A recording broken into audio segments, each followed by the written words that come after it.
fut de m'éloigner, d'écarter ma petite chair de 10 ans pour s'éviter la peine quelques années plus tard de danser sur ce ventre qui l'aurait trahi. Mais la rumeur publique,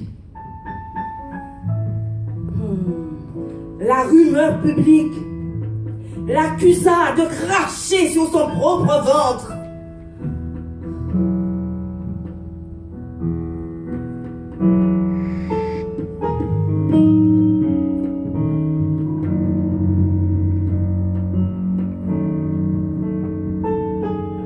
Elle frappe ce ventre obscène.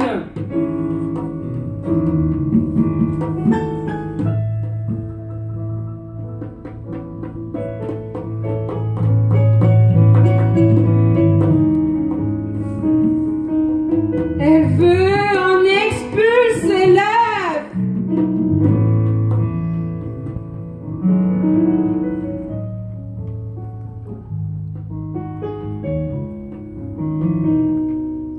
Je lui annonçai que j'étais enceinte. Il sembla heureux. Néanmoins, le lendemain, je le trouvai en train de vider son appartement et de ranger ses effets dans des malles. J'étais seule à Paris, ne parvenant pas à croire qu'un homme m'avait abandonnée avec un ventre.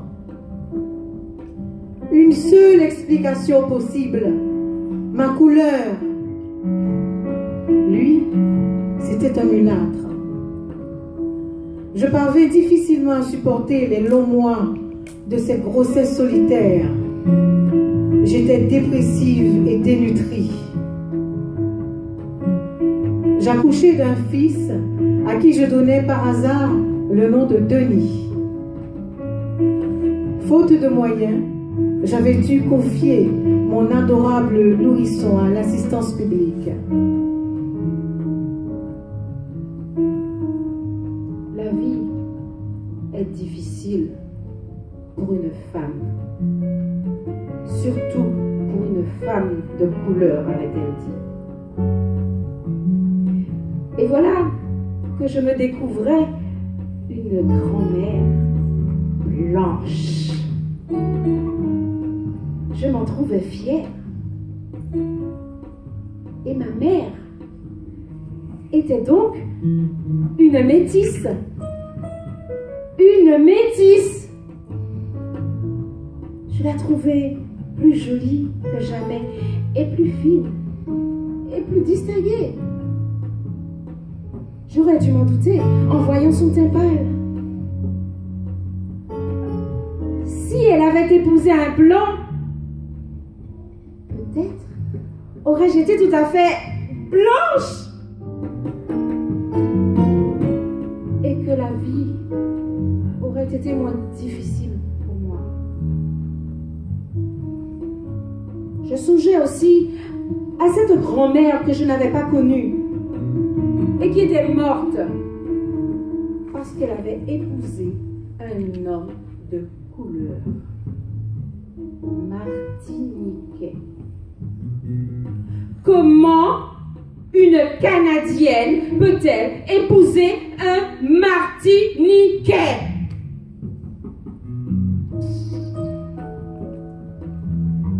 Moi qui pensais toujours à monsieur le curé, je décidai que je ne pourrais aimer qu'un blanc. Un blond aux yeux bleus. Un Français.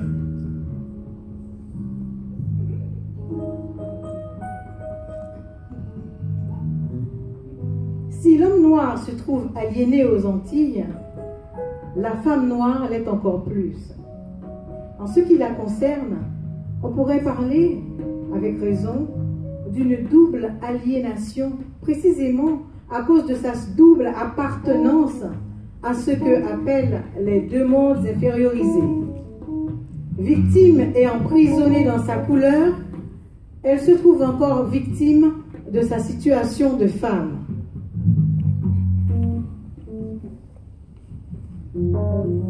Lorsqu'elle se trouva enceinte pour la 3e fois, elle dit à ma sœur aînée, Après toi, Regina, j'ai accepté l'orange-berg sur mon plancher, mais c'était seulement du pain que je cherchais. Et tu le vois, j'ai récolté viande sur viande. T'élumé, puis celui-ci, et le pain n'est toujours pas sur ma table. Un des récits mythiques de la famille concernait ma naissance. Quand ma mère ne vit plus son sang, elle crut au premier signe de la ménopause. Ça m'a fait tellement honte, racontait ma mère à ses amis, que pendant les premiers mois de grossesse, c'était comme si j'étais une fille mère. J'essayais de cacher mon ventre. Elle avait beau ajouter en me couvrant de baisers que sa crasse à boyau était devenue son petit bâton de vieillesse. En entendant cette histoire, j'éprouvais à chaque fois le même chagrin. Je n'avais pas été désirée. Rien ne me faisait comprendre pourquoi je n'étais pas restée à l'intérieur de son ventre. Les couleurs et les lumières du monde autour de moi ne me consolaient pas de l'opacité où 9 mois durant, j'avais circulé, aveugle et bienheureuse. Je n'avais qu'une seule envie, et ainsi retrouver un bonheur que je le savais, je ne goûterais plus. Il s'allongea sur le lit, avec désinvolture. Il m'informa que la semaine suivante, il se mariait. Quoi? Étais-je condamnée à revivre encore et encore la même scène? Ce fut la dernière fois que je pleurais pour un homme. Ce bougre-là a acheté un briquet.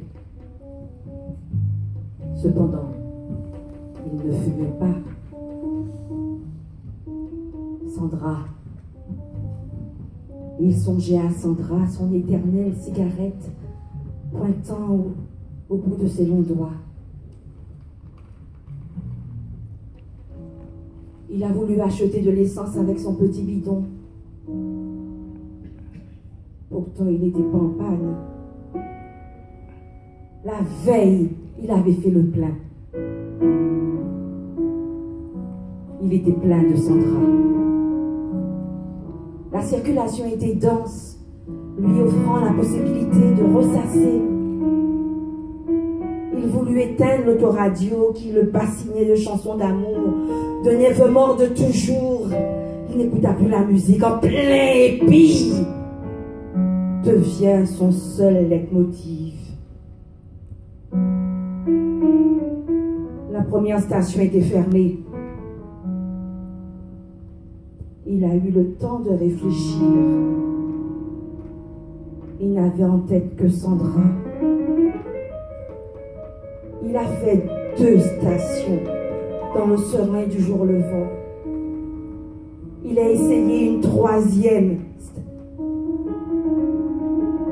C'était ouvert.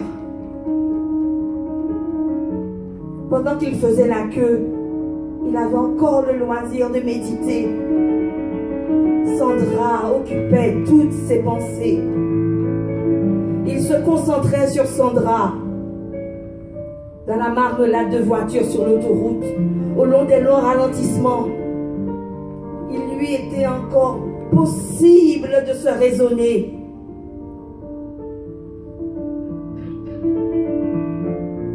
Il aurait pu rebrousser chemin. Non! Il prit des chemins chiens pour ne pas rater Sandra. En filant jusqu'à la levée, il n'avait à l'esprit qu'une idée. Nek tekou, nek sinité. Ni avec toi, ni sans toi. en se faufilant jusqu'à l'endroit où Sandra a garé sa Corsa. Il n'avait Dieu que pour Sandra. Quand il a arrosé d'essence la petite voiture, Sandra encore à l'intérieur, il eût pu hésiter. L'unique objet de ses pensées, c'était Sandra. Sandra qui ne voulait pas de lui. Mais quand il a sorti le briquet du fond de sa poche, difficultueusement, lentement, parce qu'il se prenait dans le tissu, s'étant palpé tout le corps parce qu'il ne se souvenait plus dans quelle poche il avait foutu. Sa main trembla-t-elle alors? Quand il jura, pataxa, quand le briquet neuf s'est enrayé parce qu'il ne savait pas s'en servir, il y eut d'interminables secondes pour réfléchir. Il pouvait encore renoncer.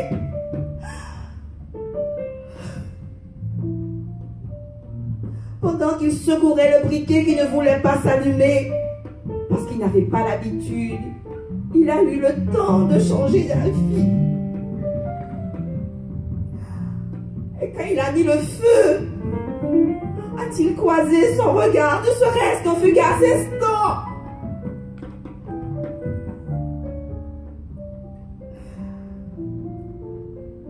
Il était trop tard pour réfléchir, mais il pouvait se ressaisir. En un ultime revirement, a-t-il tenté de la secourir, de la rejoindre dans son embrasement, un suprême embrasement?